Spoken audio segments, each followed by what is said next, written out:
folks? How we doing? I'm hoping audio's working. It looks like it's working. I can't see chat right now, and I also can't change the stream information. So we're going to just work with that. We're going to adjust this just a little bit. I'd say, how's everyone doing? But I'm not going to be able to see your answers. So, how's everyone doing? Just wait like 30 seconds until I can see your answers.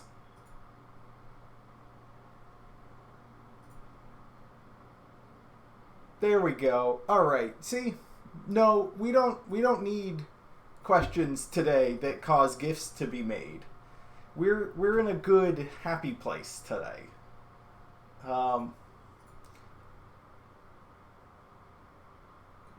Reacher, what are you implying? You're saying that I'm a Sith Lord. What is your evidence? McPherson, we always need fun questions to talk. We don't always need fun questions to talk about. We do always have fun questions to talk about, but we don't need them. We just want them in our lives. And okay, having Darth Vader behind me does not make me a Sith Lord. It just means that I have a piece of art. Now, I don't think you're Grand Admiral Thrawn, and so I don't think you're in a place to judge what the art behind me means. Now, sure, there are 4 Star Destroyers, Nebulon Freighter, and a Corellian Blockade Runner, and I guess there's technically another Avenger hiding back there behind everything, but there's no evidence, and I maintain that I am not a Sith Lord. Yeah, we'll pretend that Luke Skywalker is in this room somewhere. McFerguson says you're sensing a trend in the art choice. The trend is that LEGO hasn't made a UCS Republic or New Republic capital ship other than the Venator. Otherwise, they would be here. The Millennium Falcon is hiding off camera, and it won't fit in here. I guess I could swap out the Star Destroyer for the Falcon. But then I don't get my little pyramid of power going on. There are plenty of non-villainous gray ships I have. Give me a UCS Mon Cal capital ship. I would love one of those. Reacher asks, when do we get a new house tour? I don't know if we ever get a new house tour, because it's my house. Yeah, if the community really wants a house tour, we can think about that happening after I'm done unpacking, so in like 10 years. Mad Dog Max says, I shaved, I was supposed to grow the evil goatee for Galactics. No, I don't, yeah. Alright, hey look, a lesson. Let's talk about today's lesson. So, we're going to be talking about studying strategy. This is an interesting lesson because it is not... I think it was last time we were talking about weird skills that are useful in judging, like pursuit predation and our predator instincts for sensing motion. I'm pretty sure that was the last broadcast. Today we're going to be talking about another skill, which is knowing how to play the game. Knowing how to play the game may be a little bit more obviously apparent in how that's valuable as compared to pursuit predation, but it's also not something that I think a lot of people think about. There aren't a huge number of extraordinarily high-ranking players who are also very high-performing judges. Both judging at an elite level and playing at an elite level require a lot of time and dedication and practice. And so maintaining both of them at a very high level is very time-consuming, even if you're already deeply entrenched in the game, because they require different skill sets. One is customer service, rules, policy, and logistics knowledge, and the other is strategy, tactics, how to play the game. As a judge, knowing all of the cards, very helpful. As a player, knowing all of the cards, required. As a judge, understanding the meta, very important. As a player, understanding the meta, fundamental. Um, there are stories from other trading card games of individuals who both played at and judged events like the World Championship or regionals or other high-level elite competition. The number of people who are able to do that is very small. You absolutely can. A lot of the times it's a judge is like, okay, I've hit my ceiling in judging. I'm going to take a step back. I want to relax a little bit and just play the game and have fun. And then they go hard on that. Or a player's like, okay, I've hit the pinnacle in play. I now want to judge. It very, very exceptionally rarely happens in the same season that somebody's at like the pinnacle is both a judge and a player. Even more so than just in your career. There is one person that I am aware of who has been head judge, scorekeeper, tournament organizer, and winner of a 1,000+ player event.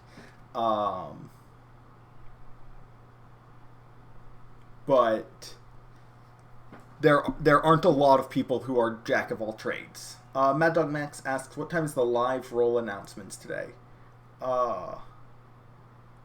I'm not sure what you're talking about there. What live roll announcements? Is it Tim?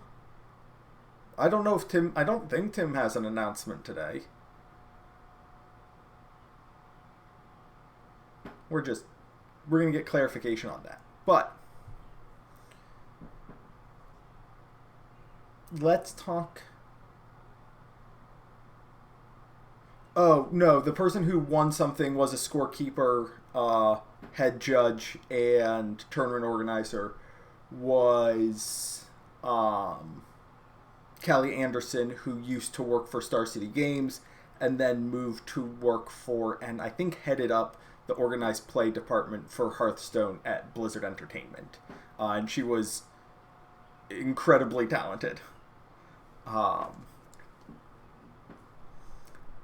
But, alright, let's just dive straight into talking about strategy.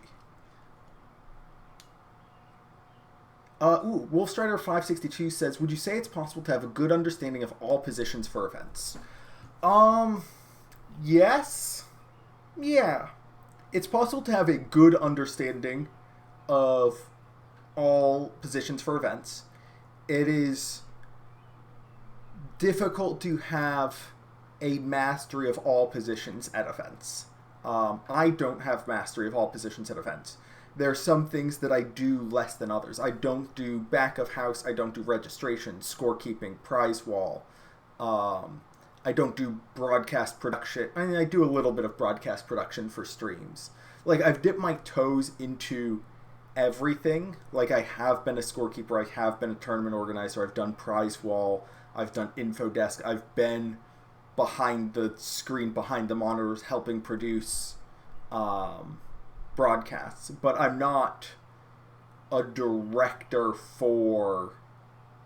Like, I'm not at the level where I can be the director or producer of a live broadcast. I don't think that, like, you would want me as your admin lead on stage. Things would get done, but I'm not an expert in all things scorekeeper and registration. So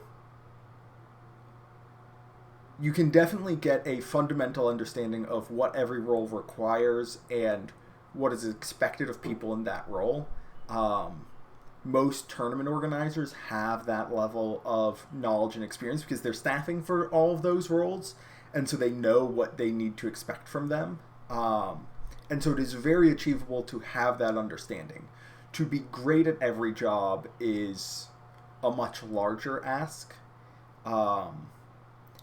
And it's something that you can do, but it's something that can be hard to do, particularly as you get more elite in one category. So for me, in my personal journey, I became very good at judging, and I was ready for high-level team lead roles, head judge roles for large events. And I was like, cool, I want to start understanding operations a little bit more. I want to understand prize wall and registration, scorekeeping, back of house, inventory management, all of the other stuff that goes on, setup, teardown. However, in those roles, I would have been intro level. And so the pay scale is either I'm getting paid as a leadership position for somebody who has a lot of experience, or I'm getting, and that is a job that I know I enjoy because I've been doing it for a while, and a job that I know that I'm good at. And being good at something, there's a strong correlation between being good at something and enjoying it for me.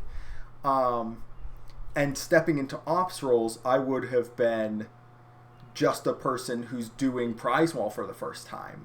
And another challenge there is it was very unlikely that I would want to do prize wall again. Doing it just for the learning experience is valuable for me and has some value for the tournament organizer. But they would also spend half of the shift training me up so I understand what the expectations and requirements are for their processes. And spending that time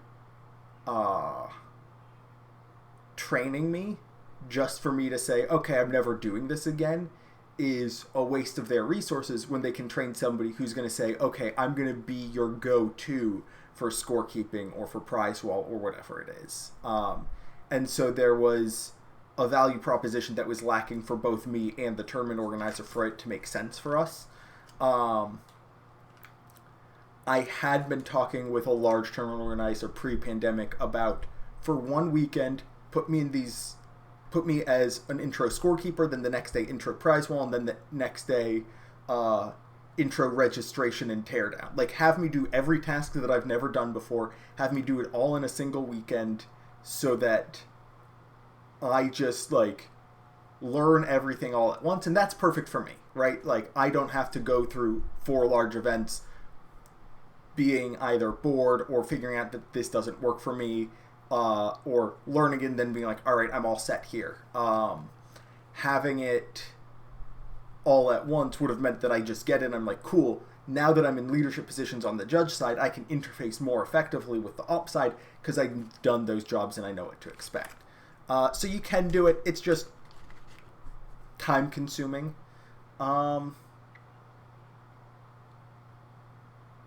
Mad Dog Max and McFerguson, I'm always going to interpret questions seriously. This is something that I've said before, and I'm just going to repeat. This isn't directed at y'all. But I take things seriously. I think it is better for me to take a joke seriously than to take something serious as a joke. And so I'm going to always err on the caution of taking questions seriously. I do recognize the good old Kappa? I don't know. But it's better to place things safe, at least in my role. As for when that schedule's coming out, I still need to nail down a couple other things that are in the hands of other people that I don't have control over. So, soon TM. But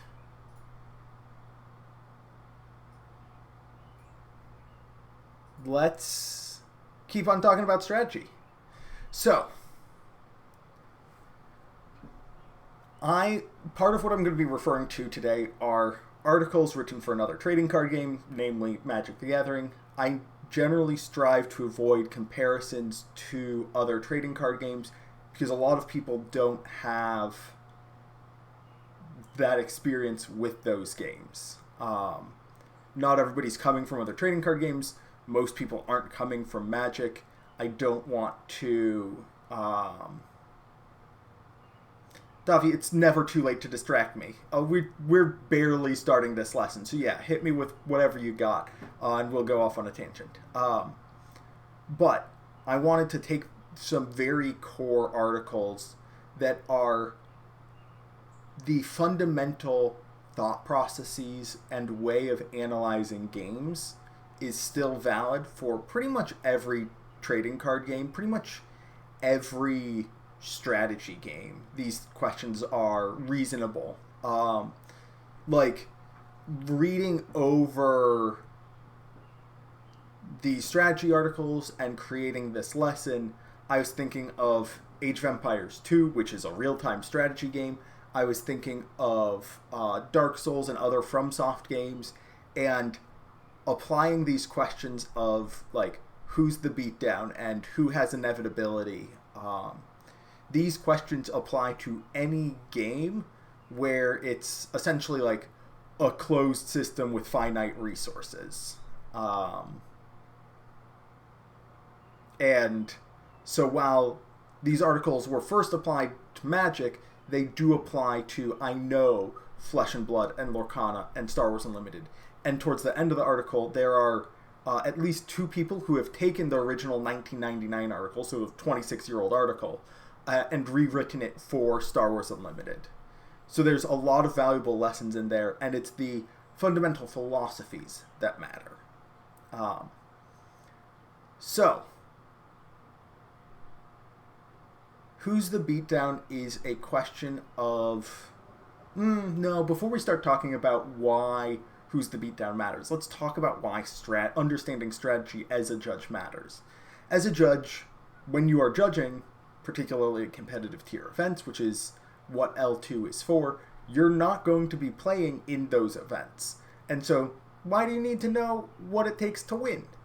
The truly meaningful part of this lesson comes into investigations and evaluating game states for both remedies and investigations. Knowing if a player's behavior is strange or tactically unlikely, that can give you information about either how the player was approaching the game or what they were thinking. Like, if you are so we're gonna, who's the beatdown?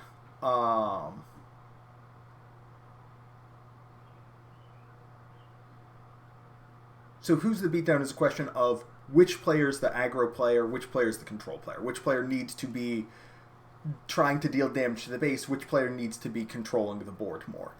And this allows you to evaluate player actions for what makes sense and what doesn't. For example, if you're watching a match and you identified the Sabine player as the aggro player and the Aiden player as the control player, correct, you were correct, you identified these roles almost certainly correctly. But if you then see the Sabine player starting to not attack base but attack units, start spending events on dealing with the opponent's units and stripping away resources, and they start to play a control role, that should raise some flags because this player is playing in a strategically unlikely way. And if errors are occurring because of this or in relation to this weird strategic play, there is a higher likelihood that it is intentional because the player is consciously doing something weird. Like if a player plays, I don't know, Daring Raid and splits the 2 damage across 2 units to defeat 2 enemy units, that makes a lot, like, you're going to have to try real hard to convince me that you think that's how that card works. But it's also a weird play if you're like, yeah, I'm going to take down your 2 space units when I don't have any space units, they're not a threat to me, rather than just burning for base. Tangents say, McFergan says, I would just like to say removing translucent from policy was great. I think the other one might be a reference to a question on an exam. But also, I want you to convince me that 2 people have the exact same physiology and skill at that. Like, Davi says, you need to know how to win when the first place winner realizes you are the secret final boss of PQ. Kinda, yeah. So, other things where understanding who's the beatdown and how strategy impacts your rulings is just like a lot of things. Like, if a player draws an extra card, obviously concerning, you're not allowed to draw extra cards. If it is the control player who has 17 cards in hand and they're supposed to draw up to 19, but instead they draw up to 20, that's not super concerning. If it is the aggro player and their opponent's at 2 health remaining on base and they draw 3 cards instead of 2 and they have 1 copy of For a Cause I Believe in and a couple copies of Dare and Raid, every single card is so much more impactful because they have no cards. Similarly, if like on turn 1 of or turn 2 of a game, the aggro player attacks base, or the control player attacks base with an Inferno 4 for damage, and the aggro player marks down 1 less than they're supposed to, that's much less concerning than the control player only taking 2 damage from a Sabine attack, right? Like, we care about the resource of health for control players more than we care about the resource of cards. And for aggro players, we care about the resource of cards more than we care about the resource of health in that control aggro mirror.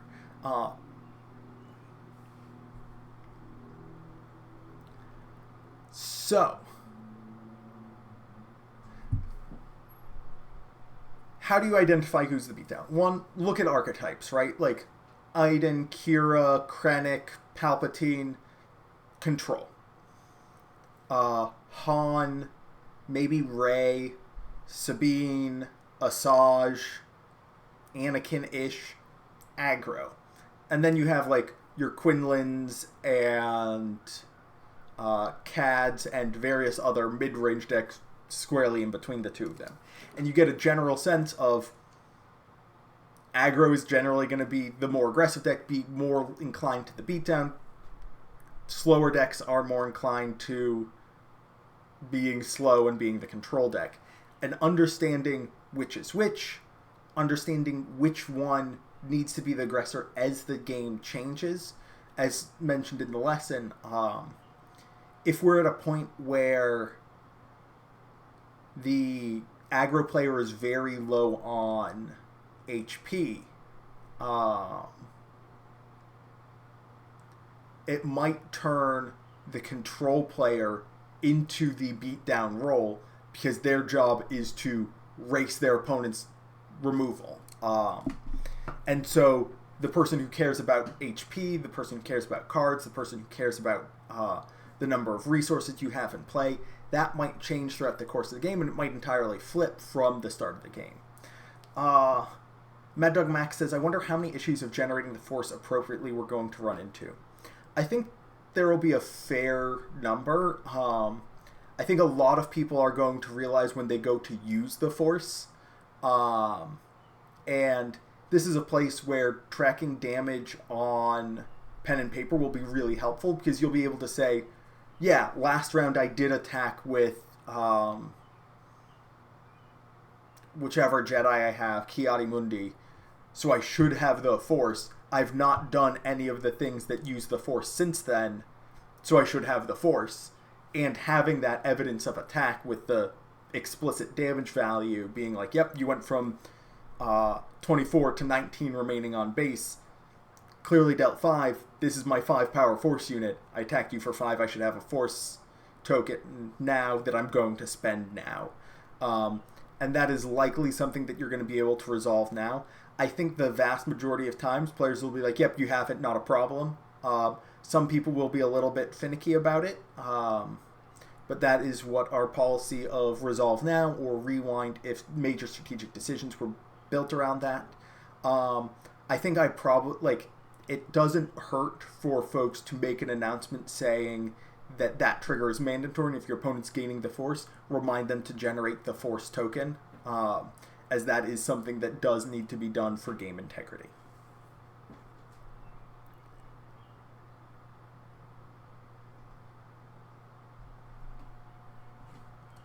So, we talk a lot about who's the beatdown. It really just boils down to different players, even if they're playing the same deck, are going to want different things during a match. If you're playing the mirror,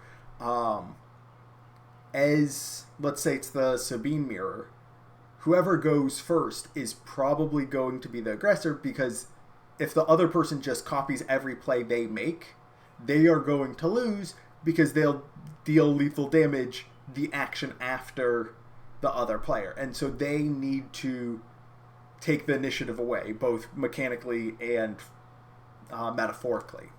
This kind of ties into the concept of inevitability. Again, as mentioned, sometimes your expectation of who is the beatdown will be off because a deck or player has established inevitability, and that is essentially, I win if my opponent doesn't do anything. Like, if I have a unit in play, you don't have a unit in play, I have an inevitability because I'll just attack your base a bunch of times and you'll eventually lose. If I have two small units, one of which has Sentinel and enough power to defeat your larger unit, I also have inevitability because you can't attack without losing your unit, and I can attack. And so again, even though you have more power in play or potentially more resources, I have an inevitability, and it's the player who doesn't have inevitability. It is a strategic burden on them to change the board state, to change the status quo in order to win the game, and that can lead to a difference in what resources they prioritize. These resources include, one, actual resources in the resource zone, but it's also cards, tempo, and hit points. Cards is relatively straightforward. It is access to cards. That is generally going to be cards in hand or cards in play. This includes the leader and base if it has an ability. It includes tokens that you generate. It includes cards with smuggle that you're able to play out of your resource row. It includes cards that you can play out of your discard, like Kylo Ren's TIE Silencer. The more cards you have access to a game, the more you can do, right? If you don't have any cards, you can't do anything. If you have a bunch of cards, you have a bunch of options, and options is power.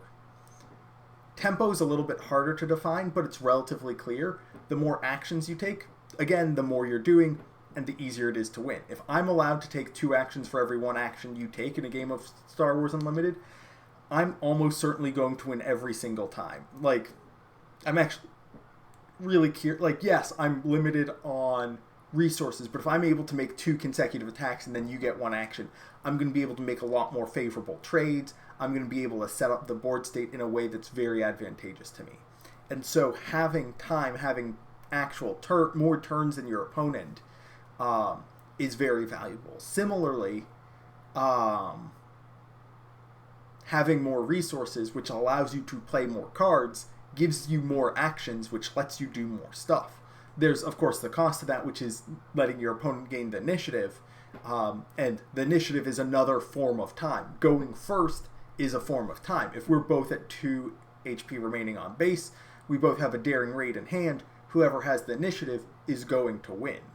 And then the last thing we're talking about is hit points. Whereas tempo and cards are on a spectrum of like flexibility and power, because not all cards are made the same and not all actions are made the same. Hit points are all made the same. Having 10 hit points is the same as having 10 hit points. And it's very binary. Either you have hit points or you don't have hit points. As long as you have 1 hit point, great. If you don't have any hit points, we're in problem territory. Whereas not having cards or not having actions you can take, there's still some space for you to play around in the game as long as you have one or the other. And figuring out which ones are relevant in any given matchup or given for any given deck is hugely important. Look at particular, like, something that I want to encourage you to do is watch games of Star Wars Unlimited and then identify which resources matter in this game. Which resources does each player care about? Which player cares more about cards? Which player cares more about actions? Which player cares more about the remaining HP on their base? Again, sometimes this is super easy to identify. the Sabine ECL player is going to care way more about cards and actions than damage on their base, as opposed to the Palpa Green player, right? But if you have Palpa Green versus Iden Green, which one of them cares about damage on the base more? Which one cares about cards more? Which one cares about actions more? That one's a lot harder to identify and may change more fluidly on a game-by-game or even round-by-round basis. And understanding what a player cares about makes it so that if a player makes an error that gives them more of the resource they care about, more alarm bells should go off in your head. If a player makes an error that gives them more resources about a resource they don't care about, then while you should still have some number of alarm bells, you shouldn't just be like, it's an aggro deck, their base damage total doesn't matter in the control matchup. I mean, it doesn't super matter, but it does in fact matter a little bit. So maybe dampen the alarm bell, not just cut it off completely. Now, I don't expect any judge to have full mastery of the meta. I don't expect you to know every single deck that's being played, every single card that's being played in that deck, and how each deck fares against every other deck that's played in the meta. Expecting you to do that with 10 decks, say, is close to 100 matchups. No, it's not 100 matchups. It's 10 plus 9 plus 8 plus whatever. That's still a lot of matchups.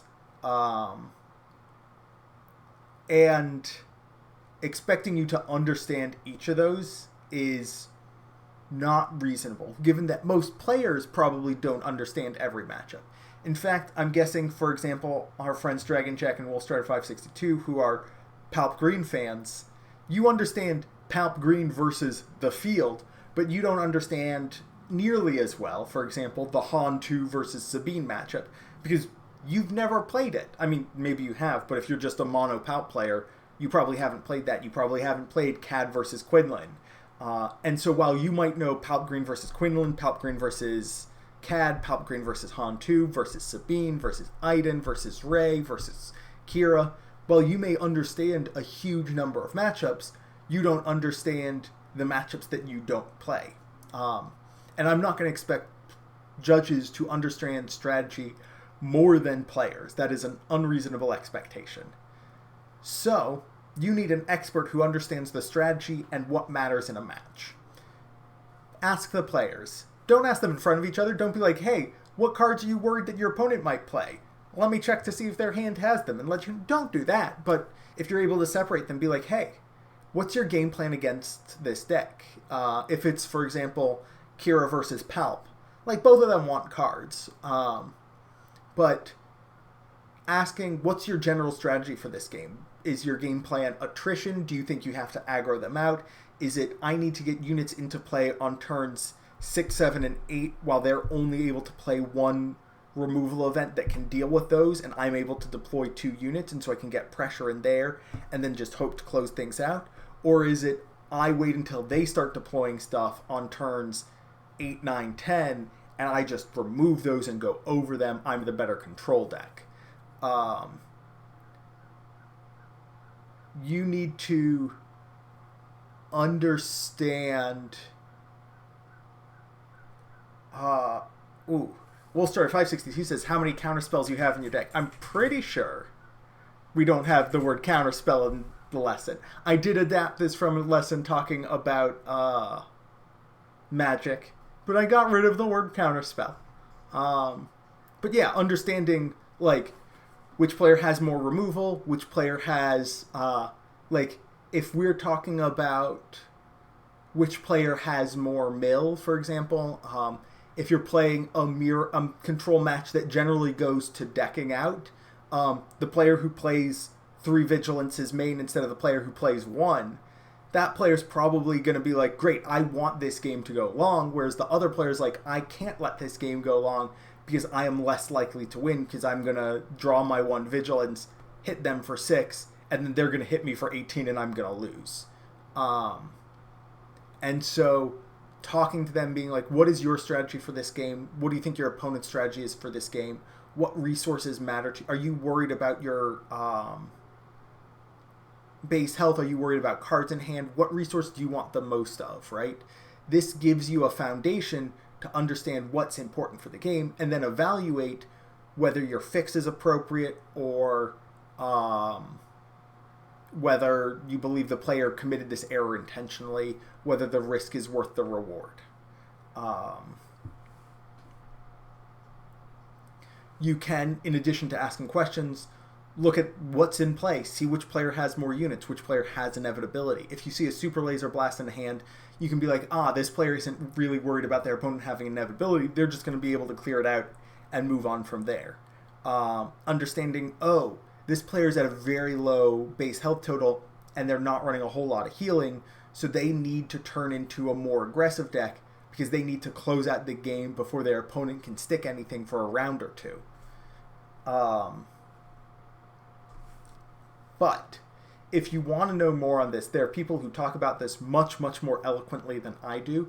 They talk about it from the perspective of the player, but Who's the Beatdown by Michael Flores in 1999. Who's the Beatdown 2 by Zvi Moshevitz in the early 2000s, I think.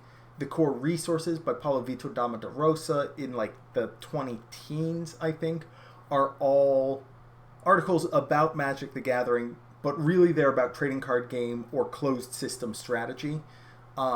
Davis Kingsley wrote Who's the Beatdown for Star Wars Unlimited, and Peter Day also wrote an article entitled Who's the Beatdown for Star Wars Unlimited. There's also an article or a series of articles by Reed Duke, another Magic player, on level 1 strategy that just goes over TCG fundamentals, again with an eye towards Magic, but those fundamentals can still be relevant in learning another trading card game like Star Wars Unlimited. So, that's that for strategy. I mean, well, those are the articles. Then, how else can you learn strategy? 1, the practical. Just play games. Play games, playing competitive events, playing casual events, playing pre-releases, playing premiere events, playing eternal events, playing trilogy events. The more you see stuff, the more you'll know, the more you'll get comfortable with it.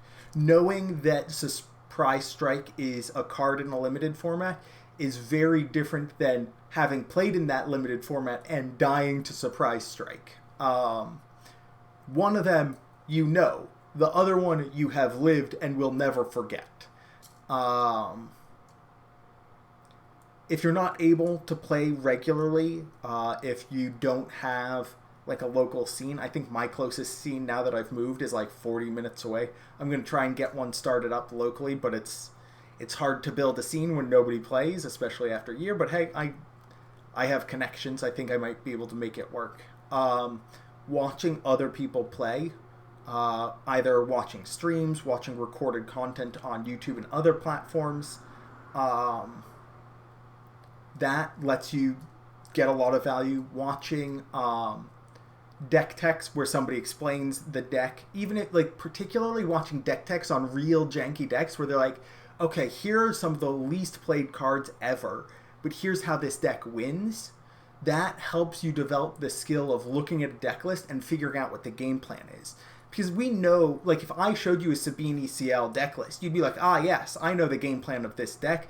It's to kill the opponent fast. If I show you a Kira green list or a Kira blue list, or Kira red, any Kira list, and say, what's the strategy of this deck? You're going to be like, I know this strategy. It's to control the game and win slowly. And it's like, yeah, those decks are known qualities. Whereas if I showed you an Admiral Trench deck list, or if I showed you a Dr. Aphra deck list, and said, okay, what is this deck's strategy? How does this deck win? I think you'd be a little bit more hard-pressed to come up with an answer. But if you start watching deck techs where people go over the more obscure and less used leaders, you're going to be like, okay, I now understand how this General Grievous deck functions. What is it? What's its gameplay? What are the key resources? What are the key turns? And I can get that information by looking at a deck list. Now let's take a look at another deck list that I've never seen before, but now it's one where I'm doing a deck check on an event. Oh, weird. This deck wins by, in the mid-game, by throwing down a bunch of Sentinels to slow down aggro decks, and then using those Sentinels as beatdown against control decks before control can really get off the ground because they're very good defensive units. I now understand how this deck functions. Interesting, they're playing against an aggro player, and they've sided in, they forgot to de-sideboard, and it resulted in them having more Sentinels. This leans into how they play and how they win, particularly in this matchup.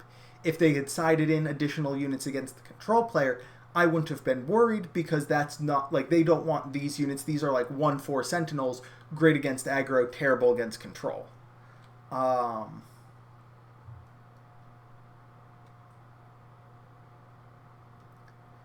Loku667 says, do we have the instant cassette of Galactics to study the meta? I'm not sure what you mean by instant cassette. Once deck lists are submitted, which I believe is Thursday evening for all competitors, both folks who are playing on Friday and folks who have the day one buy into day two, their deck lists are all due at the same time.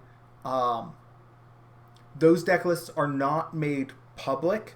However, judges on staff, I believe, will have access to the deck lists for those events because they need access to be able to do deck checks and similar tasks. And so we'll be able to see what the meta is for Galactics before it begins. And I would not be surprised if the broadcast team also had access to those metrics and were able to put together a couple graphics of this is what the day 1, day 2, day 3 meta for Galactics in the Open looks like. Speaking of coverage, watching coverage, also a great way to get better at the game and strategy. Not only are you watching generally higher level play with coverage because they're picking the best matches frequently of large tournaments, but you're getting the insight of multiple people, not just the single person that you'd get from watching a streamer. And then you can also just watch paper Star Wars Unlimited. As WolfStrider562 says, I found asking the people that I play with, what is the goal of the deck to win? How does your deck win? Super valuable. And just talking with people in person about their decks and their strategy, super, super valuable. And in in-person places, it's a little bit easier to share your own thoughts and ideas than it can be online. While the internet is anonymous or semi-anonymous, having a conversation in front of a dozen people, 2 dozen people, 3 dozen people, 3,000 people, it's probably a little bit more intimidating than just talking about your thoughts and feelings in front of your friends.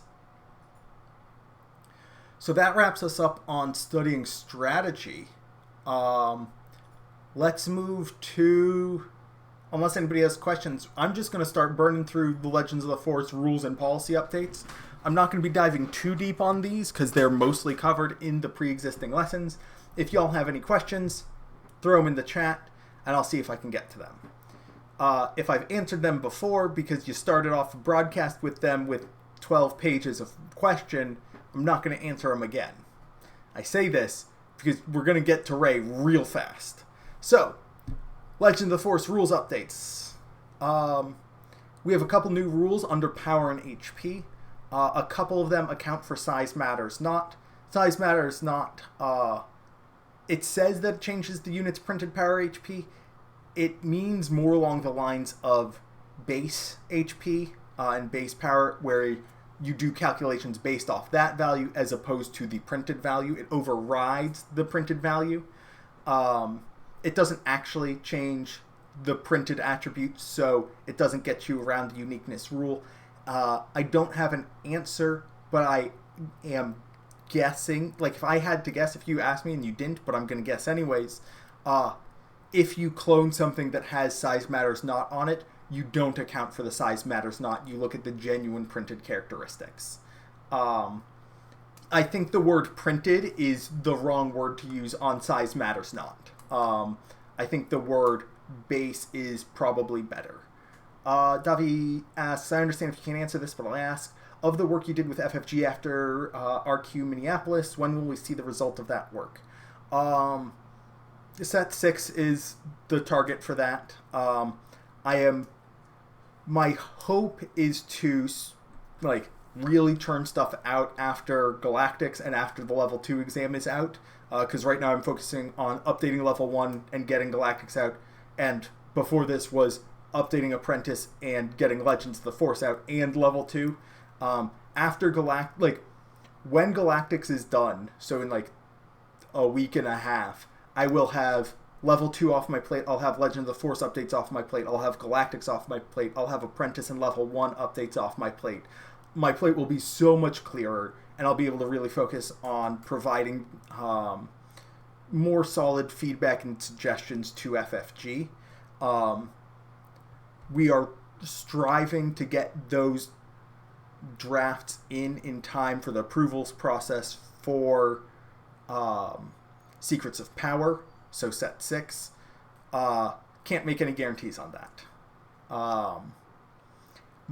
In my ideal world, after I send off my recommendations to FFG, if they're okay with me doing it, and I have to talk to them about it, so I can't make any promises, I would have a broadcast of, this is not official policy, these are just recommendations that we made. If they are accepted and approved, this is what policy will look like. And just give folks a preview, just so that we can potentially, if there's an area where people are like, that makes no sense, what about this corner case that you didn't consider, we can preempt clarifications. While we wouldn't be able to change what the final policy was because approvals processes take forever, we would be able to say, in this area you were right, the language is ambiguous or unclear, here's the clarifications for all of these things ready to go when the policy rolls out. I would love to do that. However, FFG also is very precise in their communications, and they don't want to have a set of incorrect policy running around in public, which is why it would probably be a live broadcast, and I don't share a document. I instead go over things section by section and say, this is what this says, this is how it's going to be handled. That way nobody can point to it and say, but that's what policy is. It would just be something ephemeral as a temporary resource while we're developing better policy. Right, back to power.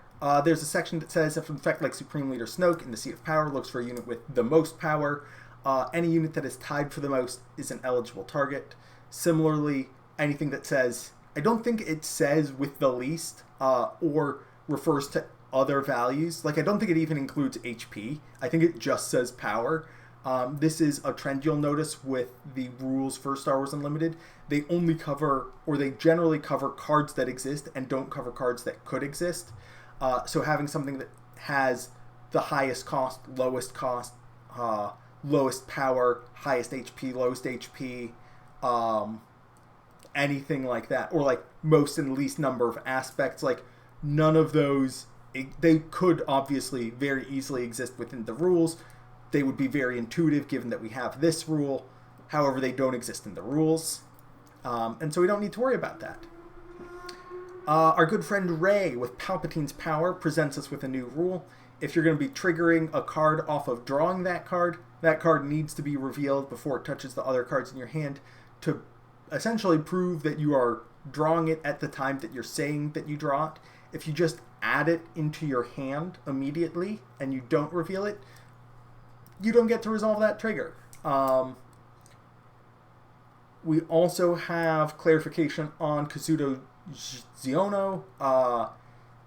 We progress through the game when both players pass on consecutive actions, not on consecutive turns. So if your opponent passes, then you, Kazuta, and then claim.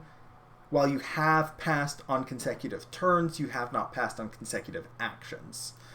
Card Anatomy points out that the cost no longer is going to be the number of resources you need to deploy a leader, Avar Chris is the notable new example. There's also some weird pilots from the previous set, looking mostly at you, Poe, where there were ways to get around that deployment cost, or the number of resources on which the unit would normally be deployed.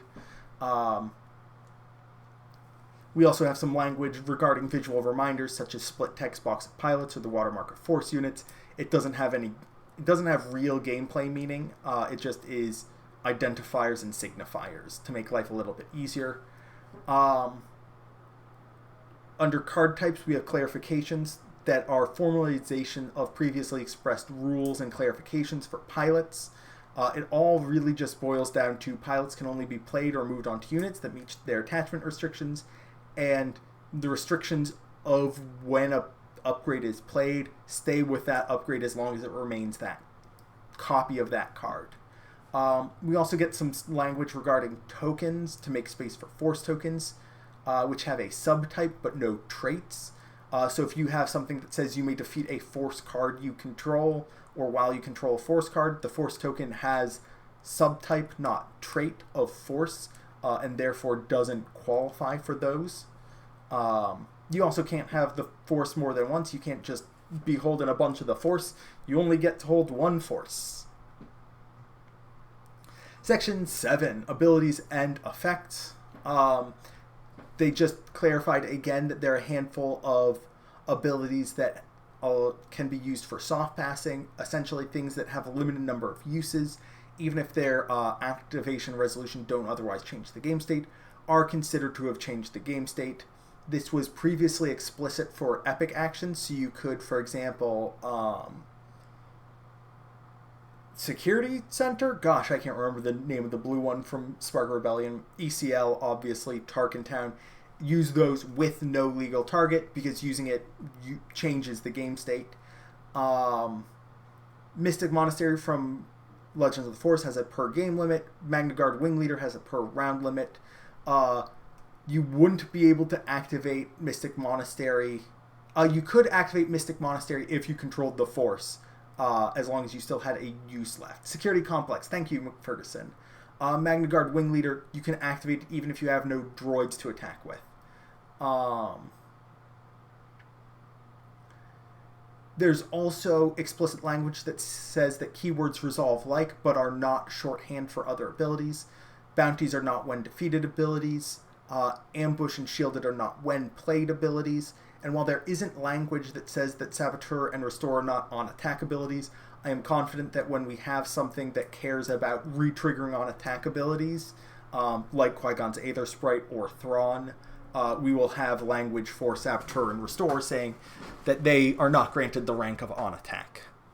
Finally, if a player is instructed to play a non-unit card, they can play a pilot as an upgrade because it is considered an upgrade when it is being played, which is a non-unit card. There's also Hidden. Hidden's a new keyword. A unit that is hidden can't be attacked if it was played, deployed, or created this phase, so units, leaders, and tokens are all covered by this. A unit that has Hidden, if it's put into play, does not get a new layer of protection. It needs to be played, deployed, or created. Most things that put units into play are one of those three things, other than rescuing a unit from capture. If a hidden unit has Sentinel, Sentinel wins out over Hidden. And then we also have a rule saying that multiple replacement effects can't apply to the same thing. This is particularly relevant for multiple alternate costs, which are replacement costs. And so you can't pay Bamboozle's alternate cost at the same time as you smuggle something, or can't smuggle a pilot. Finally, we go to the additional rule. Almost finally, we go to the additional rules, which says that if you do clauses only apply to the sentence that they're in, I believe this is just for Always 2 at the moment. You always defeat all other friendly units, even if you don't choose 2 friendly Sith units. We get a little bit more clarification on last known information, which is something that we're going to continue to get more clarification on, because it's something that continues to confuse folks. Abilities that were on the card while it was in play are not active. which means that target computer does not apply to units that deal indirect damage when defeated. However, if an ability was checking to see if the unit was upgraded or had a when defeated ability, those would be taken into consideration. Section 8 also is where the force is explained again, pretty much what we covered before. We also have Trilogy. It's a format where players bring 3 decks, play a modified best of 3 with those decks. For deck construction, the restrictions that apply to a single Premier deck apply to the pile of those 3 decks, which is to say each deck has a leader and base with no repeated leaders or bases, no more than 3 copies of any unit, event, or upgrade, and a minimum of 50 cards. These are, of course, modified by usual suspects like swarming vulture droids, data vault, etc. So if you have a data vault, it's a minimum of 60. If you have swarming vulture droids, you can have up to 15 of them across your 3 decks. The best of 3, the way it plays out, player begins with a ban phase where each player reveals their leaders and bases. Secretly, each player bans one. The way I'm probably going to handle it, at least for matches that I play, 2 ways of approaching it. Either I will say, like, this leader base is 1-2, this is 3-4, this is 5-6.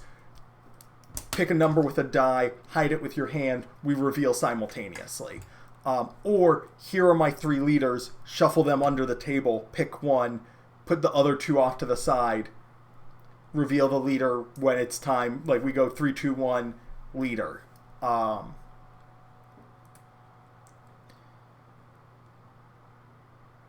Once a deck has been banned or has won a game, it's no longer allowed to be played, which means you have to win with both of your unbanned decks in order to win the match.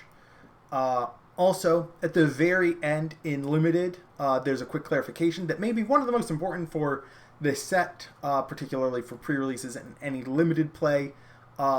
Instead of any common base with 30 HP and no abilities, players may use any common base of the appropriate set. If you're playing a multi-set format, any base that's in any of those sets. Also, if you're playing, like, as long as they're functionally the same, I don't care. For example, you can play a 30 health base from Jump to Twilight, or Jump to Lightspeed, Twilight of the Republic, Shadows of the Galaxy, or whatever. Any of those, if you're playing a Spark of Rebellion draft, because they're effectively the same. Mad Dog Max asks, no color restrictions on Trilogy other than normal construction restrictions? Yep, no color restrictions. So if you wanted to do, like, double yellow down the line, you absolutely could, but you would probably run out of cunning cards. Also, your leaders can have the same name as long as that they are different units. So you could run Boba, Boba, Boba as your 3 decks. Or like Han, Han, Han. You could run... who else has 3? Luke has 2. Vader has only 2. You could run Vader, Vader, Anakin, but that's still only really 2 Vaders. There are 2 Palpatines. You got some options. Davi Lama P says, so there's a weird situation with the new attachment rules where if you attach a pilot to Corvus with piloting, it'll have different eligibility criteria than if you attach with Corvus's ability.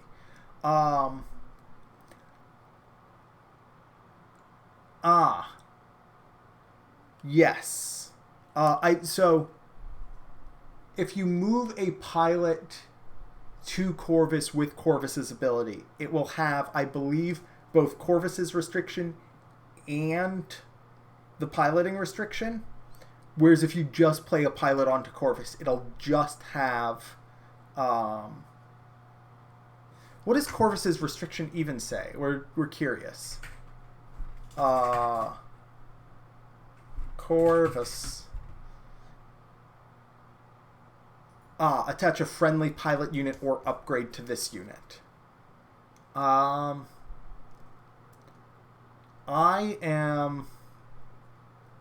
There are definitely ways you could, like... Oh, gosh.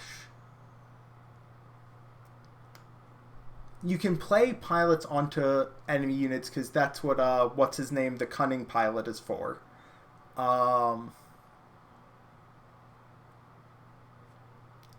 I'm trying to figure out how Corvus's restrictions are.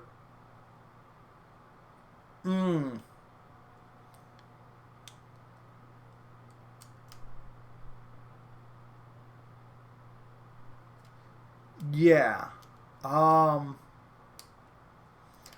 I think. I don't think. Oh, as written, I don't think you'd be able to move.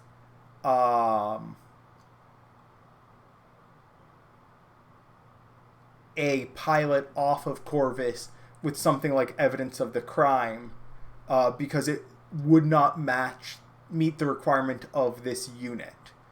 But that feels weird and unintuitive. But I also don't want to say, yeah, that restriction is one we ignore. Maybe Ryan gets a new question about piloting and Corvus in his inbox in the next couple of days. Because that definitely feels weird. We do have a clarification on this. What's the clarification? Is it that we ignore the this unit part?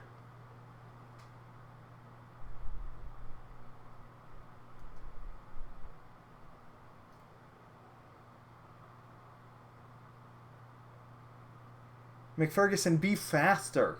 I asked this question like 5 seconds ago. How do you not... You have a reputation too big for Twitch chat. Ugh. You tried.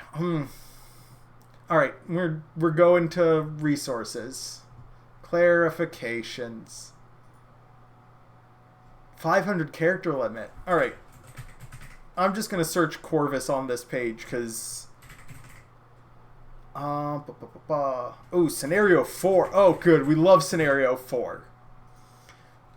Alright, Iden Versio, Corvus, and Kazuto Zionote. Player A, Kazuto leader, has a unit Iden Versio, adapt or die in play, and uses Kaz's leader ability to remove Iden's abilities. Player A plays Corvus and attaches Iden to Corvus.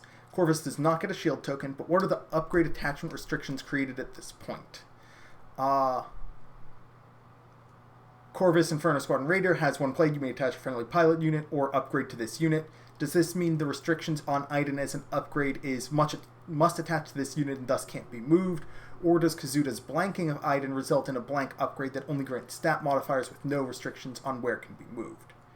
Alright, Corvus's ability is what makes Iden Versio an upgrade, so Corvus's ability determines the attachment restriction regardless of whether Iden Versio has lost her abilities due to Kaz. Corvus's ability says that you may attach a friendly pilot unit as an upgrade to this unit, so the attachment restriction is attached to this unit. Cool. Okay, yeah, Corvus is just going to be a headache, which is great.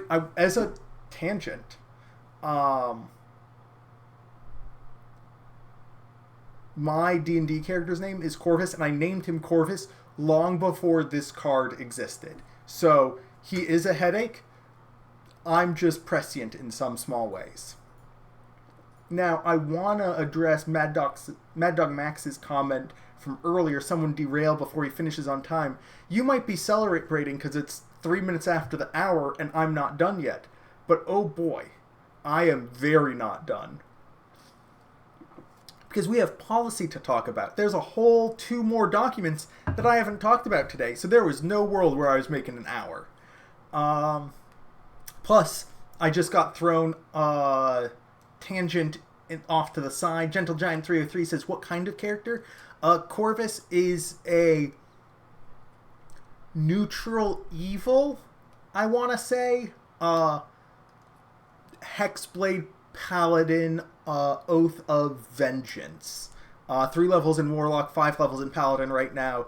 And it's very fun just being violent and murderous, but not a murder hobo. Just like very much, yeah, sometimes you have to murder a bunch of people in order to win the war. That's what war is. And the rest of the party is like, no, we're heroes. And Corvus is like, no, you might be heroes. I'm just here to kill the bad guy. It's a ton of fun. Weecher says, I started late anyway. I hit start streaming when my clock said 5:00. Maybe your information was wrong. Maybe you should get your clock checked, Weecher. Davi Lama P says, is he a Kenku? No, he is a Shape Changer. Shape Changer, Changeling. Weecher says, I started the lesson late, not this. I don't know what you're talking about anymore. Is there a way to just, like, block somebody on Twitch? We were only threatening Weecher because we know Weecher far too well. Other people I wouldn't bother threatening.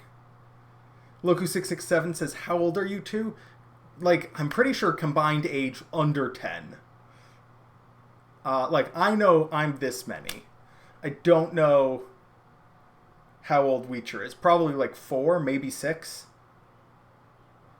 Mad Dog Max says, mod me. I'm much more likely to mod people in Twitch chat than I am in Discord, just because Discord is a very different creature. For example, I'm always going to be looking at Twitch chat when Twitch chat exists, whereas Discord I'm not always looking at, and so weirdly I need to be in more control of Discord, because Twitch chat, if somebody starts abusing their power as a mod, I can unmod them, whereas it's a lot harder for me to do that in Discord. Hey, look, a policy update lesson. We got updates to both the tournament regulations and master event document. So, the first change in the tournament regulations is a pretty big one. There's a lot of policy now for competitive limited play. Both draft and sealed play is expanded to competitive tier events, and there's a lot of policy outlining how to run them. One of the big things you're going to notice is time for draft picks for competitive events.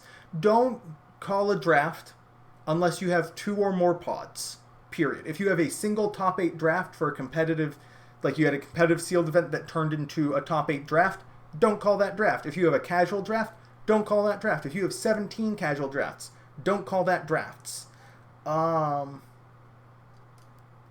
If you have multiple competitive drafts, that's when you can consider having a called draft. Called drafts are very intimidating for players, and if you're not executing them correctly, will cause more problems than they will solve. They are intended to keep multiple drafts on track with each other to make it so that if you're running 10 or 20 competitive tier drafts simultaneously, you're able to address problems in a timely manner and keep everything moving at a smooth and steady pace.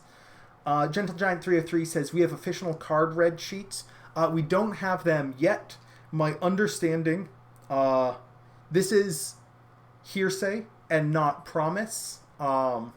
There will be official card registration sheets that will be... they're going to have a different set of organization than collector number, is my understanding. They are going to be alphabetical by color. And like by primary color, I believe is my understanding. However, we're going to have them in different languages for each of the primary languages that the game is printed in. So if you have a French, Italian, German, or Spanish event, you are going to have a deck red sheet that is sorted by primary color and then alphabetically within that color per that language. The reason to do this is to make sorting a lot easier. The sorting algorithm for collector numbers is not the most straightforward. And just solidly color alphabetical is a lot easier than color, secondary color, card type, cost, alphabetical, I think is the current order. So those are coming for official events. If you want to run your own event, those will be available eventually. There's also going to be procedures for registration. This means that when you open your packs for sealed, I believe in one of the lessons I talked about what the process is for opening packs and registering pools in sealed. There's also going to be a process for registering for draft lists to ensure that players don't have easy opportunities for them to insert additional cards into their pool. These processes are going to be refined as Limited for Star Wars Unlimited is a little bit different than it is for other TCGs. And so while we're going to learn from how many other games have done this, we're going to adapt and grow over time. But yeah, those are very exciting. We have policy on what is your deck and what is your sideboard. Everything that is in your deck box is part of your sideboard with a few exceptions. Cardboards that are common bases that are being used as tokens don't count as being part of your sideboard. Promos or other cards that were distributed to players as part of the event do not count as part of your sideboard. Cards in a section that is not accessible during the match do not count as part of the sideboard. So if you have like a little token slot at the bottom that has some cards that you traded for that you don't access during the match, that's not part of your sideboard. McFerguson says, so when are we expecting to see competitive limited and trilogy formats officially? Planetary qualifiers, sectors? I don't know. I would presume season 1, which is after Galactics, because I know that Galactics is not competitive limited nor trilogy, and so saying after that event is probably a safe bet. McFerguson asks, is Gen Con being run at competitive? Gen Con has like a bunch of events every day, and so some of the events are casual tier. There's some like scheduled casual, some on demand, and then some scheduled competitive. Gentle Giant 303 says, wait, Galactics doesn't have a draft top 8? Not this time around. Going back to sideboards real fast, players can also present their sideboard face down at the beginning of a match to ensure and just be like, these cards are my sideboard. Everything else in my deck box, not my sideboard. So if you go, this is my deck, this is my sideboard, and you don't put that sideboard back in your deck box, you're good. Those other cards aren't evaluated for whether or not your sideboard is legal. Weecher says very emphatically it does in response to Galactic Championships having casual trilogy side events. But those aren't competitive trilogy events. I don't know when we're going to see those. I don't have insight on that. And if I did, I wouldn't get to tell you because FFG gets to make the announcements for the fun stuff like that. There's also just a couple of like refinements on deck lists. You only need to bring one now. Also, cards should be uniquely identifiable by looking at the deck list. Writing just Greedo is... I mean, right now, Greedo is uniquely identifiable, but you should be writing Spark of Rebellion or SOR in the collector number or the subtitle. WLM P says, there's been some supposed leaks about competitive limited events, but I assume we don't discuss this. I haven't heard anything about them, so I can't comment on them. And if I did, my answer would be, I don't know anything about competitive limited events other than policy now exists for them, and they have a history of not making policy or rules for things that don't exist. McFerguson says malicious compliance deck list, nothing but set and base variant number. I believe it says in addition to the name, but that might be maliciously compliant, and then I get mad at you. Alrighty. Note-taking. Tracking base damage on pen and paper is officially endorsed as a method of tracking damage in addition to tracking on base. If there's a discrepancy between what is on the base and what is written down, do an investigation, determine what reality is and go with reality. If you are unable to determine reality, go with what's on the base. Sleeves. Sleeves don't have to be entirely opaque all the time forever now. They just need to be unmarked. This means that running entirely clear sleeves is not a great choice because some cards have print quality or print run issues where the backs are lighter or darker and so they don't match and are marked. Entirely clear sleeves also just makes it easier to be like, I see a scuff mark on that or a dinged up corner. You now have marked cards.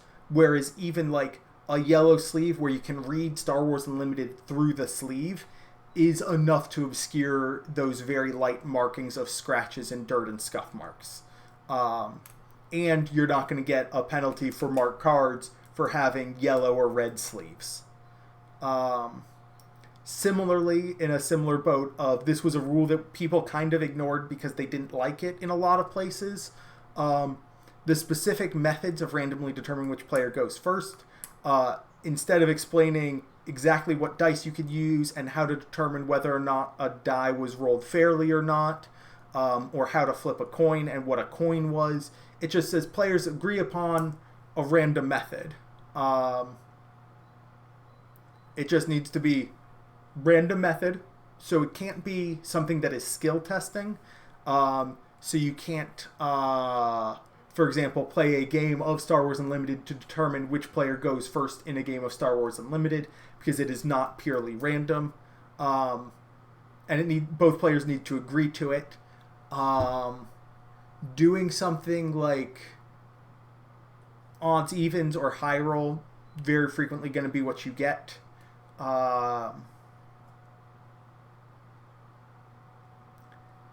McFerguson says, so to be clear, the opaque language was removed to address the not perfectly opaque, slightly translucent sleeves, not to encourage completely clear sleeves. Correct. If you have completely clear sleeves, there's a very high probability that your deck remains marked.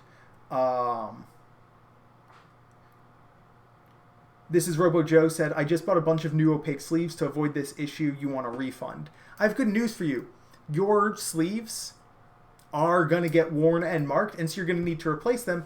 And now you don't need to replace them because you already have sleeves available. McFerguson says, can you get one of those I'm so random social media people to just pick someone? That is a question for a data scientist and not me. Davilam P says, what about rock, paper, scissors? I would allow rock, paper, scissors. I would particularly allow, like, a card-based rock, paper, scissors. What, can anybody name a set of 3 characters who have, like, each beaten one other person? Like, Anakin beat Dooku. Anakin beat Dooku. Dooku beat Obi-Wan. Obi-Wan beat Anakin. All in Revenge of the Sith. And so if you have those 3 as your cards and you just shuffle up those 3 cards, let your opponent know this is our rock, paper, scissors. You pick, then I pick, or I pick, then you pick. That is random, because, like, I pick 1. You're picking 1 of 2. 50% chance you win, 50% chance you lose. Now, the danger with that is if you pick first, there is a likelihood where there's a possibility where I have marked these cards so that I know which one you've picked and which one is which, and so it's not random. And so if you're doing, like, rock, paper, scissors with cards, you should be always picking first. Loki says, would you allow rock, paper, scissors, lizard, Spock?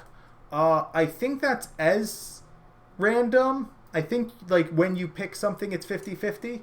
That's difficult. Gentle Giant says, when I do that, I have my opponent pick 1 for me and 1 for them. Yep, that's also very reasonable. McFerguson says, so we need to do a mark card penalty on the randomization method to play Star Wars Unlimited, and then a mark card penalty on the Star Wars Unlimited deck they're playing with. Only if they're also playing those cards in their deck. Otherwise, just the 1 penalty. Also, this is a joke. Don't worry about it. Gentle Giant 303 says, just don't appeal the method to pick who plays first. I mean, you can. I'll just tell my story about it again and get mad at you. Speaking of determining the initiative, in addition to changing it from very specific, you have to roll a translucent, like, craps die that has been weighed by a casino, to, roll a chance cube, we don't care. God, I can't remember who I was talking to from FFG. They're like, hey, why aren't we allowed to use chance... Like, somebody from the FFG organized play team was like, I really want to use chance cubes. And I'm like, here's some language that lets you use chance cubes. So people internally wanted this to happen. It's happened. Because it's just generally a beneficial change for everybody. Also, in Top Cut single elimination rounds, so in your top 8, top 4 finals, The player with the higher seed, aka the higher final standing after Swiss rounds, determines who starts with initiative for game 1 of each match that they play instead of being randomly determined. This is a minor incentive to encourage players to continue to play out their final rounds after they've locked top 8. Gentle Giant 303 says, I want an official Chance Cube. McFerguson says, Judge Swag Chance Cube. You can absolutely get one from, I think, Disney. I have an official Chance Cube. Like, I have a licensed Chance Cube in my D&D bag somewhere, and I use it when I need to 50-50 somebody. Robo Joe was about to ask translucent dice. You can use any old dice. Yep, as long as you and your opponent agree to use those dice. If you have a die that has, like, that is just weighted very obviously, and your opponent's like, I don't want to use that, you can't use it. It's just mutually agreed upon random method. I know that some people get weirded. So a lot of people do high roll with 2d6 because there's a little bit more variance than just a single d6 for high roll, or do odds evens with a single d6. You can also mathematically do odds evens with 2d6, even though it feels real weird. Somebody's done the math. It is in fact 50-50 that you'll get an odd value or an even value, even though the individual values are weight. Like, you're much more like, there, I want to say 36 possible combinations to get a 7 and only one possible combination to get a 2 or 12.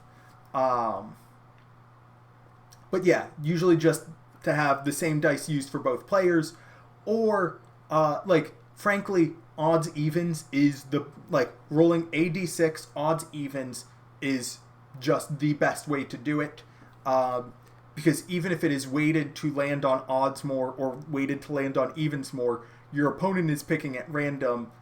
There is not an advantage to be gained there. It's one die roll instead of 2. There's no chance of a tie. It's a very straightforward process. That's the one that I encourage. But whatever the two of you want to agree upon, as long as it is actually genuinely random. There are definitely some apps where, like, you stick your finger on your phone and your opponent sticks your finger on the phone and it picks one of you at random. I don't understand. I mean, it just is a random number generator in a machine. You could use random.org.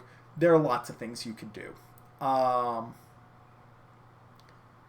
We now also have some updates on knowledge, particularly private knowledge and the new game knowledge. Players are no longer prohibited from revealing private information. So if your show your opponent, like, if you're like, yeah, I have the Hotshot Blaster in my resources, or I have Avenger in hand, you're no longer breaking the rules if you do that. It's okay.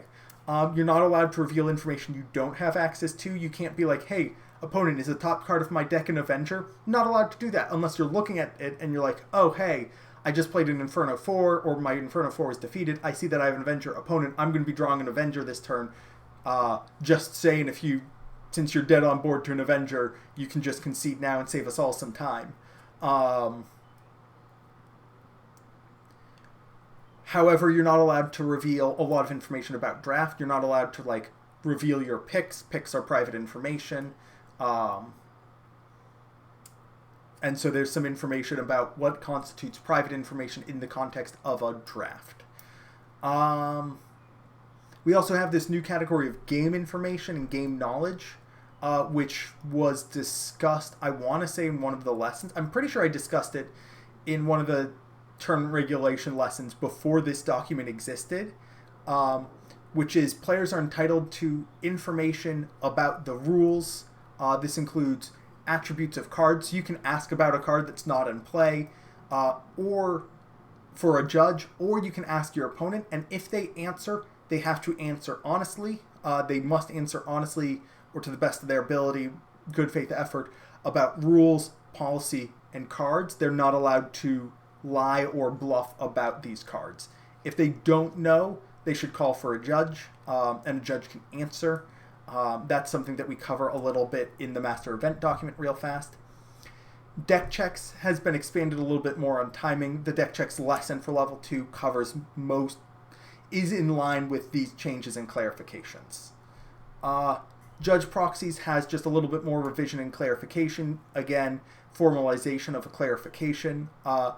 Proxies can only be issued for cards that have been damaged or lost during the course of an event and should not be used for situations where a player simply did not have the cards at the beginning of the event. This is something that you're going to have to investigate when you discover a player has only 47 cards in their deck. Where did those 3 cards go? If it's 3 of the same, chances are they didn't have them coming into the event. If it's 3 cards that can all be stolen by Traitorous, and last round they were playing against somebody who plays 3 copies of Traitorous in their deck, very likely that that player has them in their deck, and so you can issue proxies. However, most of the time, proxies are going to be used to replace marked cards when there are more marked cards than sideboard cards, which we'll get to in a minute as we go through the master event document and get to deck list errors. But first, judges, as a very early policy clarification has been formalized, the language saying that you can only answer questions about cards that are public, it's been deleted. You can now answer questions about cards in hand as long as you don't provide strategic advice. If somebody's asking you a question about a card in hand, if they're like, hey, does this work the way I think it does? Just be like, hey, do you want to talk away from the table so you can, I don't know, say the name of the card or say what you're thinking without letting your opponent know. A lot of the time they'll be like, nah, I'm fine with my opponent knowing. They already know that I have this in hand.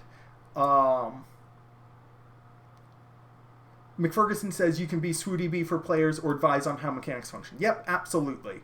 A player no longer has to say, Judge, I don't know how this works, so I'm going to try it. Please give me a penalty if I'm wrong. Correct. You cannot give advice on what to do. You can explain how to... you can't really explain how to do some things. It depends on the... like, if they're like, hey... I know that there's a sequence in which I can play this and resolve the triggers to get this result. How can I do that? You can't answer that question. If they ask, if I do A, B, C, then D, will it result in this? You can say yes. And so if they go through several iterations, if they go A, B, C, what about ACB? What about CBA? Okay, it's BAC, and you say yes after, like if you go no, no, no, yes, you've essentially told them how to do a thing, but they are the one who came up with the answer. You can't say, if they're like, hey, does ABC get me this? You cannot say, no, but BAC does. That is strategic advice. That's like telling them how to sequence triggers or something like that.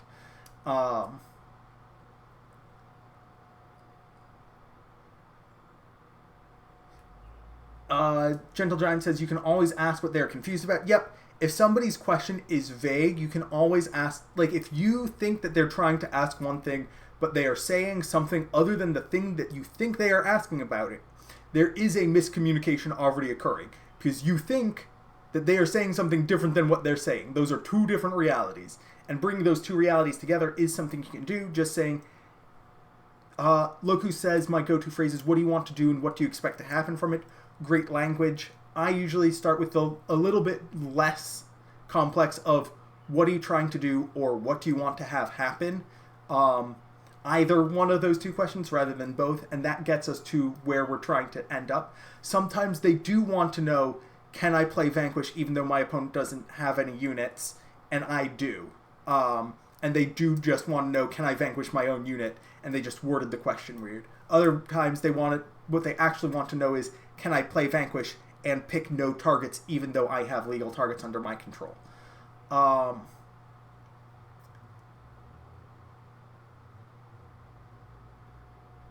Gentle Giant, or McFerguson says, if a legendary card is damaged during that event, is it reasonable to judge proxy for it? I would probably not. So I don't know what that event is. What event are you asking about? See, this is asking for clarification rather than making an assumption. I assume you mean Galactics. And, like, for coverage, what I would, like, if we have an issue where, like, a card is marked on coverage, I'd be like, hey, FFG, can you just get me a copy of this card so that I can have it be the real card on coverage rather than a proxy? Because having me scrawling on Sharpie on a, like, neutral uncommon doesn't look great for your TV show. Can you just, like, crack some packs or grab a card from somewhere? Ah, got you. So if a legendary card is damaged during that event, is it reasonable to judge proxy for it? Yeah, so like if a player is shuffling their deck, they drop a card, they scooch their chair back to reach down and get it, and run their chair over the card and just tear the card in half, you can issue a proxy for it. If it, so like, yeah. Or if like I'm shuffling and I mash weird and I bend one of your cards and it becomes warped. Or I keep my cards in a climate controlled chamber in my house and then I go to an event in Florida and they turn into Pringles. It's like, hey, if I show up to you at the beginning of the day and say, hey McFerguson, can you look at my deck and make sure I have no marked cards? I have a bunch of foils in here. You look at my deck, you're like, these cards are not marked. And then 3 rounds in, I say, hey, the humidity or air quality has been getting to the point where I am concerned that my cards are marked. Can you take a look at them again? You look at it and you're like, that is just a smiley face. You can say, yes, this card has been marked over the course of the event, not through player negligence. And so you can issue a proxy in that case. However, you want to be confident that it happened in the course of that event. If a player shows up with a smiley face, or a frowny face, as the case may be, you don't want to be issuing proxies for those, because those cards were damaged or were marked coming into the event. Similarly, if a player just throws their deck into their bag, no deck box, just tosses it into their bag, they're unsleeved and so they just yeet them in and cards get scuffed, we're not going to replace those. That is player negligence, right? If a player just eats an ice cream cone over their deck and just marks all of their cards with ice cream, again, this is negligence. They should have put it in a deck box or sleeved it up or something. McFerguson says, so we're not going to force them to replace it with sideboard card due to an accident on site during an event in progress. The sideboard to main fix is when somebody shows up with cards that they knew were going to be a problem, no cards at all. Yeah. Or it doesn't have to be cards that they knew were going to be a problem, but cards that were a problem when they walked in. If they knew the cards were going to be a problem when they walked in, if the player's like, I'm going to play this event with marked cards and just hope I don't get deck checked, that's a quick trip to Dairy Queen.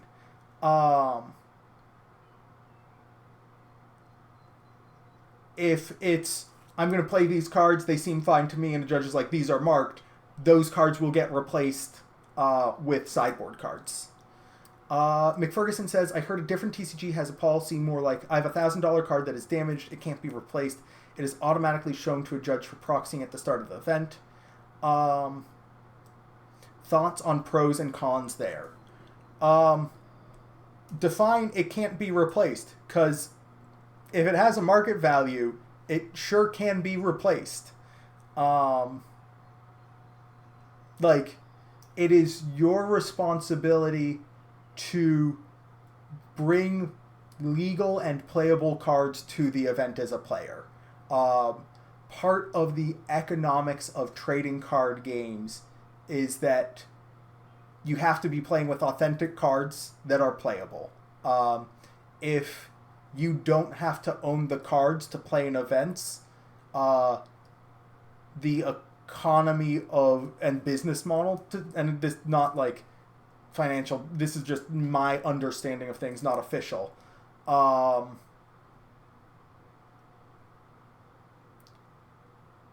If you don't have to play legitimate cards, if you don't have to bring legitimate cards, then the publisher stops getting money for cards and then the game goes away, right? And so mark cards policy is an extension of that. I have judged events where players play with cards that are worth more than my car. Individual cards, not their deck, but individual cards are worth $10,000. And if I'm like, hey, this card is marked, you're not allowed to play this one, they will find another. They generally won't buy another. They will borrow one from a friend or give collateral to a vendor and borrow a card for the tournament. But you got to be playing with legit cards that are unmarked. This is Robo Joe just says, I just now realized Dairy Queen equals disqualified. Yep, they both stand for DQ. Sometimes if you go to Dairy Queen, you get ice cream, which stands for Investigation Committee, which isn't something that exists for Star Wars Unlimited, but was a formal group for several other trading card games, which do the post... they handle the investigation after your disqualification to determine future actions. Gentle Giant 303 says this policy makes more sense when there are cards that are only printed in foil, which we don't currently have. That is correct. For a hot minute, technically, I want to say, gosh, I can't remember. Is it Chopper and 3PO that we have from Shadows of Power or Secrets of Power from the Droid kit? Those cards aren't legal for tournament play, but we only have foil versions of those running around. And if somebody's like, hey, I want to play these in a casual event, one, I'd let them in. Two, they'd have to be unmarked. And also, I'm not going to issue you a proxy for a card that hasn't been released yet. That's just silly. All right, moving on to spectators. Spectators' responsibilities section has been adjusted slightly. Rather than leaving the match to find a judge, players should call for a judge at the match and can say, I saw an error to the players, but should not instruct the players to pause the match, should not tell the players what the error was. Players frequently identify the error and resolve it themselves before the judge arrives, which is an acceptable outcome. However, we want to keep the spectators from saying as much as possible, because that is a great avenue for outside assistance to accidentally occur. For example, a player might just be like, hey, you missed that optional trigger. We now have outside assistance. Or, hey, don't forget that has Sentinel, and so you don't want, they might think that a player is doing something illegal when nothing illegal has occurred. Or might point out something in-game. We don't want spectators talking about game states because there's just the chance that outside assistance occurs, and we want to just avoid that as much as we can. Alrighty. Game losses. Another clarification that's been formalized. If both players would receive a game loss at the same time, the game losses are recorded but do not impact the match score, and players continue to play their full match. This is, for example... we both get tardiness, or we both get deck checked and have deck problem game losses. However, if I show up, get tardiness for being late, get a game loss, and then we are starting a game and get deck checked, or we're going into game 2 and we get deck checked and you get a game loss, those game losses happened at different times and do not offset.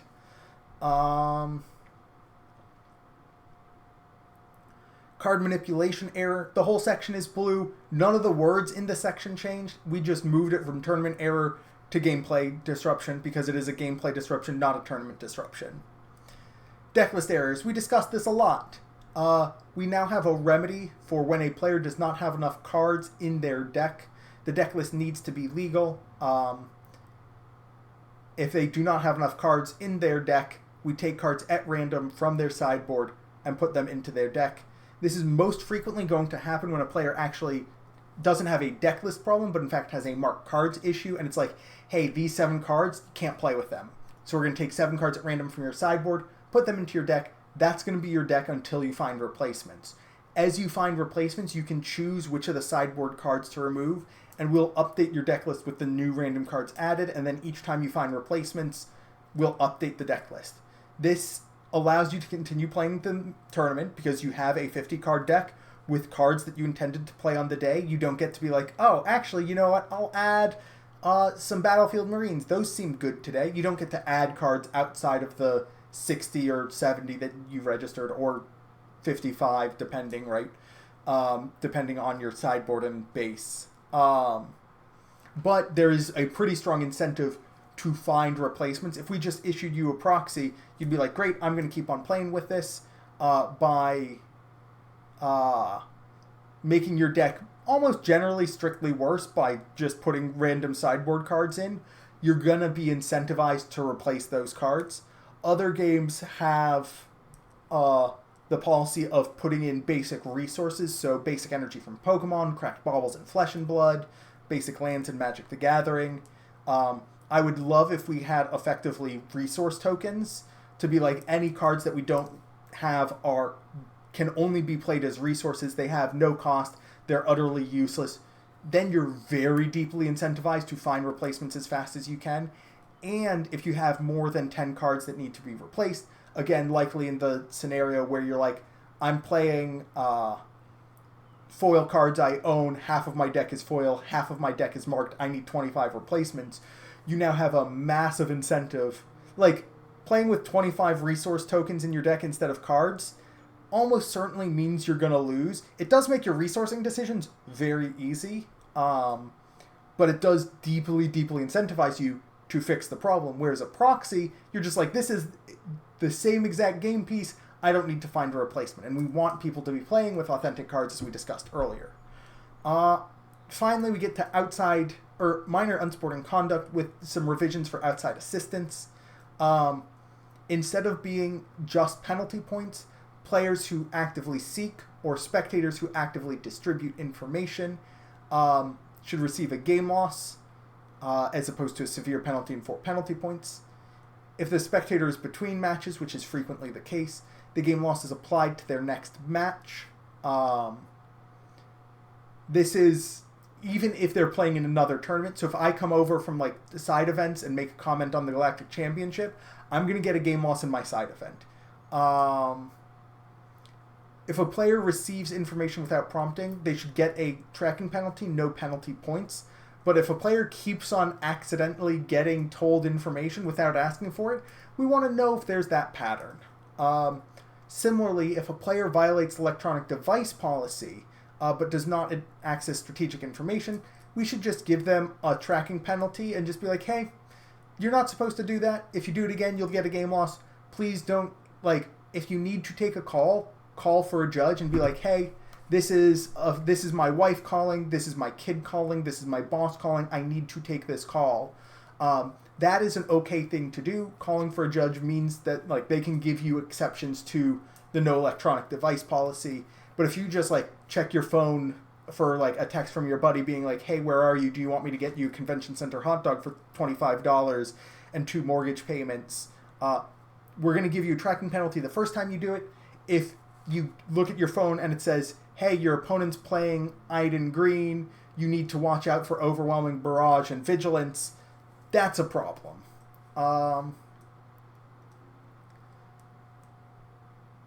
McFerguson says, have we given any further thought to allowing people to use phones in airplane mode for game notes, base HP, etc., but then also expecting players to be connected on their phones to interact with Melee? It seems slightly contradictory. Yeah, so if my advice is just use a pen and paper, use analog tools, or separate tools. Like a lot of people use boogie boards, which are like LED light screens that you can write on, that are electronic devices but are not connected to the internet and can't store notes. Using those for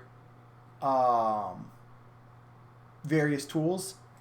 However, we want to avoid the possibility of somebody getting notes, again, we want to avoid somebody getting a text that says, hey, your opponent's on this, or don't forget to play around this, or you should cut these cards, add these cards. And so if you're playing with a digital device or like an internet connected device, particularly a competitive tier, it should be in airplane mode. Is this inconvenient for also interacting with Melee? Absolutely. Does this mean that you should probably use analog tools instead of digital tools for like tracking base damage and that sort of thing? 500%. At casual tier, I am like having separate electronic device policy for casual play and competitive play. I think is perfectly reasonable. I think allowing people to just be online and just not have strategic advice open would be, I think, perfectly acceptable.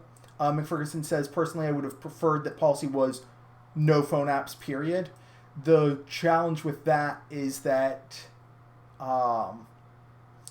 there's allowing players access to digital tools is very valuable. If you allow players to look up cards, for example, on the official card database, that maybe cuts down on the number of judge calls and gets them a faster response time and is information that they are allowed access to. I know that, like, you could write the rules that say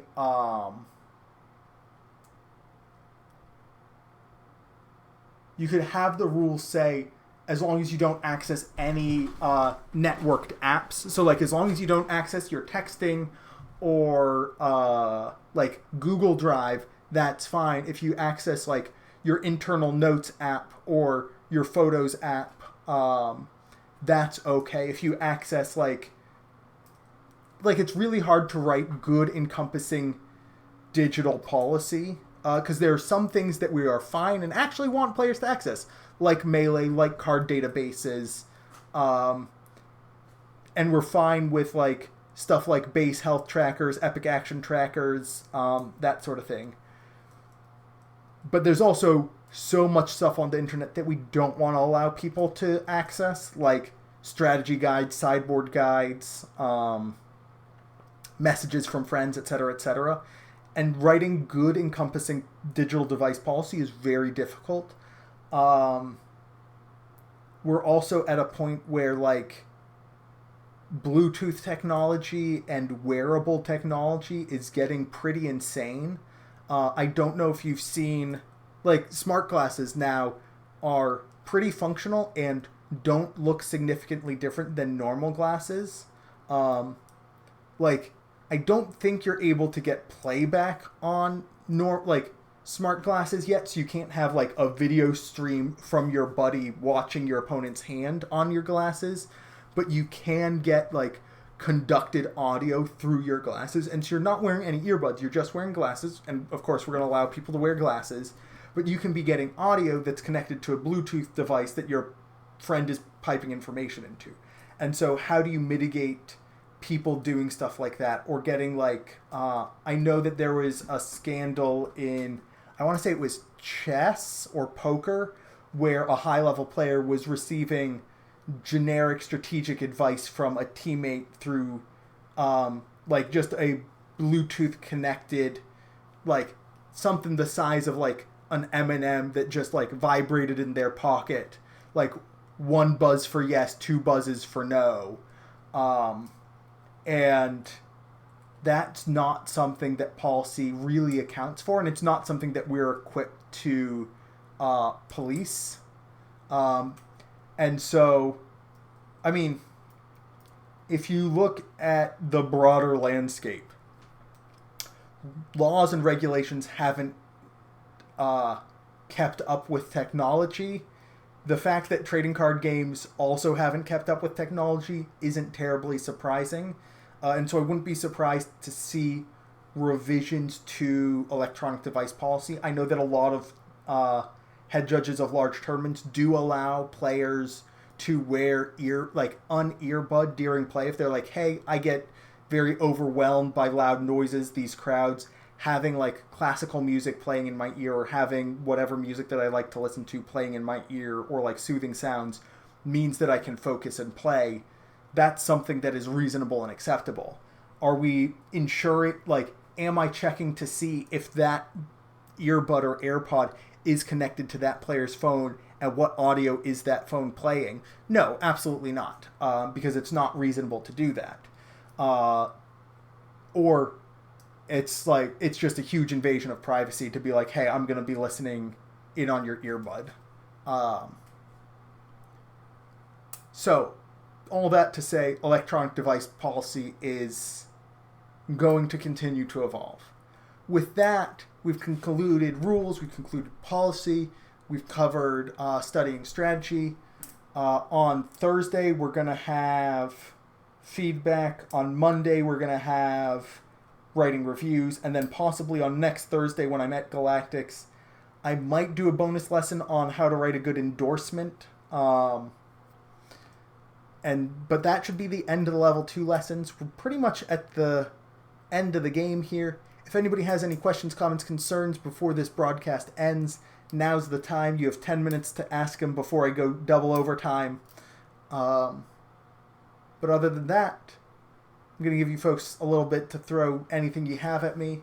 Thank you so much for showing up. We'll be back here on Friday with the next broadcast. And I'll talk to y'all later. Good luck and have fun.